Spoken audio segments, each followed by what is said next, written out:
భారతి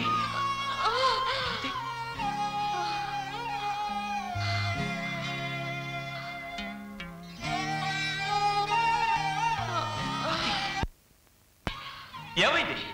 ఏం కాలేదు, కొంచెం విచారించాను. కొంచెం విచారించారా? గొడ్డును బాదినట్టు బాదారు, కొంచెం విచారించారు. ఎక్కువగా మాట్లాడదు. ఇది నీ పోలీస్ స్టేషన్ కాదు. ఈమెను భద్రంగా చూసుకోవడానికి అది నా పెళ్ళాము కాదు, నేను దాని మొగుడిని కాదు. తప్పించుకోవడానికి ప్రయత్నించింది, కొట్టాను. ఇదేమైనా కొత్త? నీ పోలీస్ స్టేషన్లో రోజు జరిగేదేగా. సరే, నేను ఇవిడితో కొంచెం మాట్లాడాలి, మీరు వెళ్ళండి. కుదరదు. ఖైదీలతో ఏకాంతంగా మాట్లాడడానికి చట్టం ఒప్పుకోదు. నేను ఈవిడ బంధువుగా రాలేదు, ఒక పోలీస్ ఆఫీసర్గా వచ్చాను. ఈ కేసు గురించి ఎంక్వైరీ చేయాల్సి ఉంది. ఖైదీల్ని ఎంక్వైరీ చేసేటప్పుడు జైలర్ పక్కనుండే అవసరం లేదు. Now get out. భారతి, ప్రేమంటే సుఖాన్ని సంతోషాన్ని పాలు పంచుకోవడమేనా? దుఃఖాన్ని బాధని పంచుకోకూడదా? భారతి, నన్ను ఎందుకు దూరంగా ఉంచుతున్నా? మిమ్మల్ని దూరంగా ఉంచలేదు, నేనే దూరం అవుతున్నాను. ఏ తప్పు చేయకుండానే నాకు శిక్ష వేశారు. నిజమైన నేరస్తుడికి శిక్ష అంటూ వేస్తే అది కేవలం నా వల్లే సాధ్యమవుతుంది. భారతి, అనవసరంగా తొందరపడి ఎలాంటి పొరపాటు చేయొద్దు. నేను మీ వల్ల ఏమీ జరగదు. హోమ్ మినిస్టరే చంపమన్నప్పుడు పోలీసులు ఏం చేస్తారు? నువ్వు ఆదిశేషుని అరెస్ట్ చేయగలవా? కుదరదు కదా. ఒడ్డు మీద కూర్చొని తుఫాన్ అలా ఉంటుంది ఇలా ఉంటుందని చెప్పడం చాలా తేలిక, కానీ అందులో చిక్కుకున్న వాళ్ళకే తెలుస్తుంది దాని యొక్క తీవ్రత. ఏదో ఒక రోజు ఆదిశేషు ఆ తీవ్రతని తప్పక అనుభవిస్తాడు, తప్పక అనుభవిస్తాడు.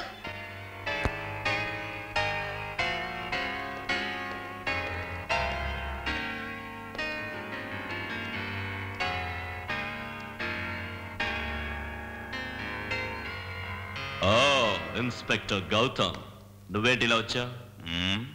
పోలీసుల్ని ఇంటికి ఎందుకు వస్తారు? మాలాంటి ధనవంతుల ఇళ్లకి మీలాంటి పోలీసులు మామూళ్ళకి రావడం మామూలేగా.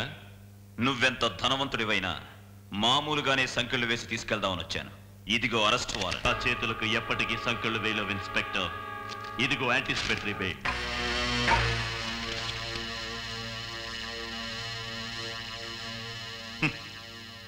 నిజంగా నువ్వు నీతివంతుడివే అయితే నీకు ముందు జాగ్రత్త ఎందుకు?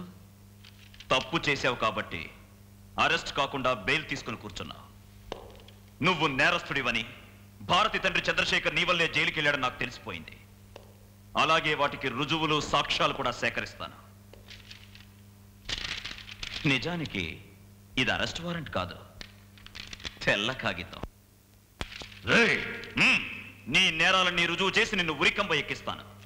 అంతవరకు ఈ సంకెళ్ళు నీ దగ్గరే ఉంచుతా.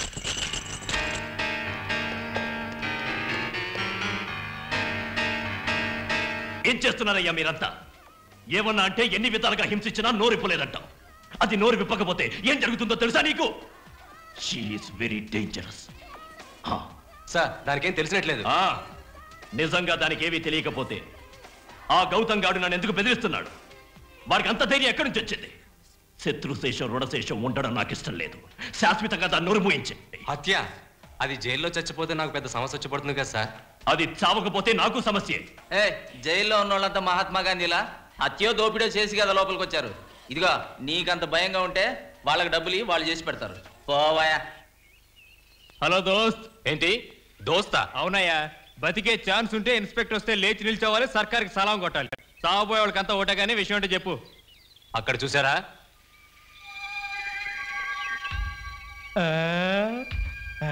ఎలా ఉంది అమ్మాయి? అదిరిందయ్యా. దాని మీద ఎప్పటి నుంచో కన్నుంది కానీ దొరకట్లేదు. సరే, అల్లోకి అందరూ అప్పుడు మీరు లేడీస్ ఎల్లోకి. అమ్మాయి చచ్చలేదు, మీరు ముషంగా ఉంటారు. అబ్బా ఏంటయ్యా సరసా? కోపడతావు. నువ్వు కోపంలో కూడా చాలా అందంగా ఉంటావు తెలుసా? ఇచ్చావు. అందుకు కాదు కోకిల, ఈ చీర కట్టుకుంటే ఎలా ఉంటావో చూద్దామని. ఎందుకు? అందమైన నీ శరీరానికి మందార పువ్వు లాంటి ఈ చీర ఎంతో బాగుంటుంది.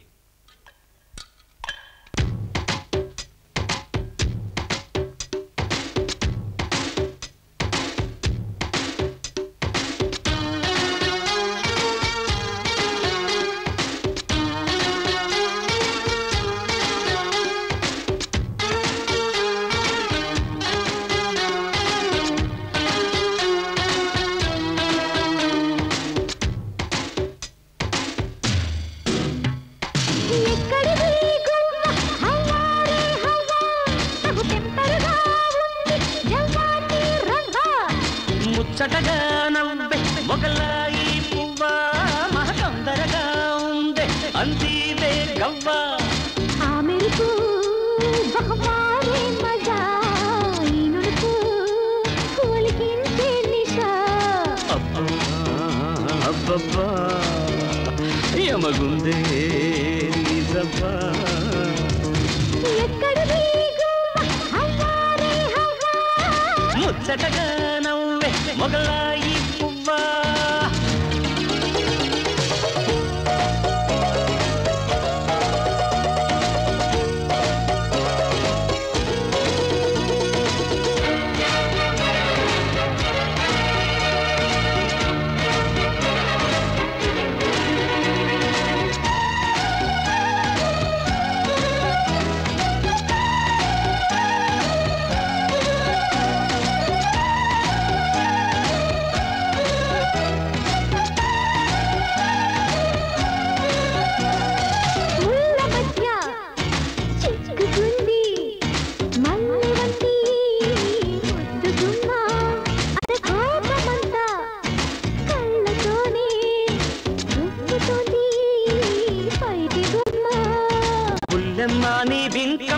చూడనా వద్దన్న ఒళ్ళు బస చేయనా సద్దియ గుమ్మ దరి చేరవే అష్టచమ్మ వేద చనువీయవే పట్టు తిరగెట్టిరో అట్టు సరదాల ఒడిలోన సరసంగా ముద్దెట్టు ముచ్చటగా నవ్వే మొగలాయి పువ్వా మహ తొందరగా ఉందే అంది గవ్వా ఆమెకు బహువారే మజా ఈ నుడుకు కూలికించే నిషా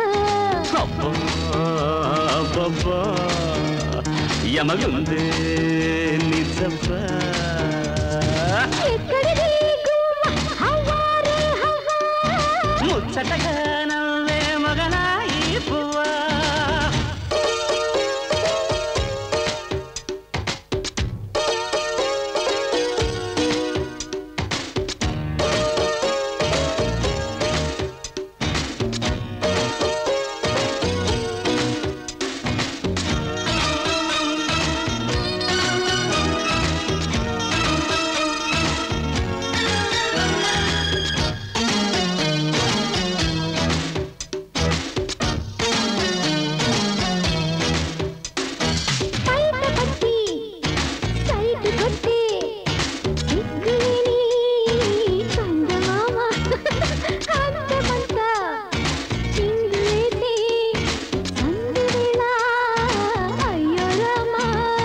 అట్టగైతే పక్క సరిచేయనా అందలన్నీ చక్క సవి చూడనా ఉప్పు సొప్పు సోకు కొనగోటితో ఇట్ట ఇట్ట మీటి చెలరేగనా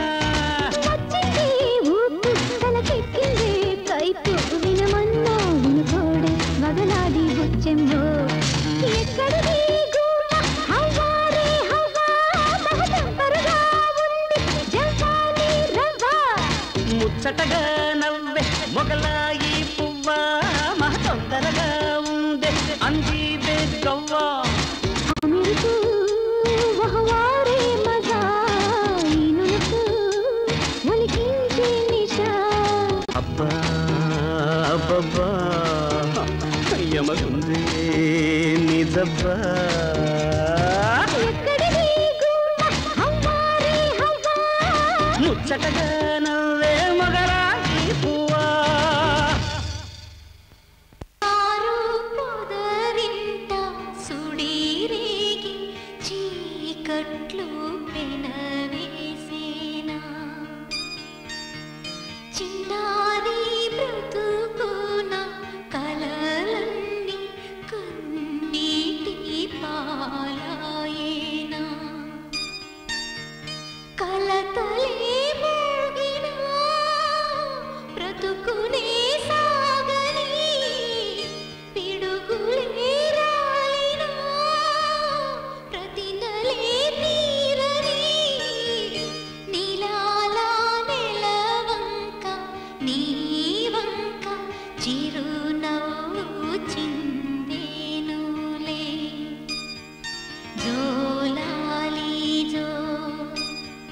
జో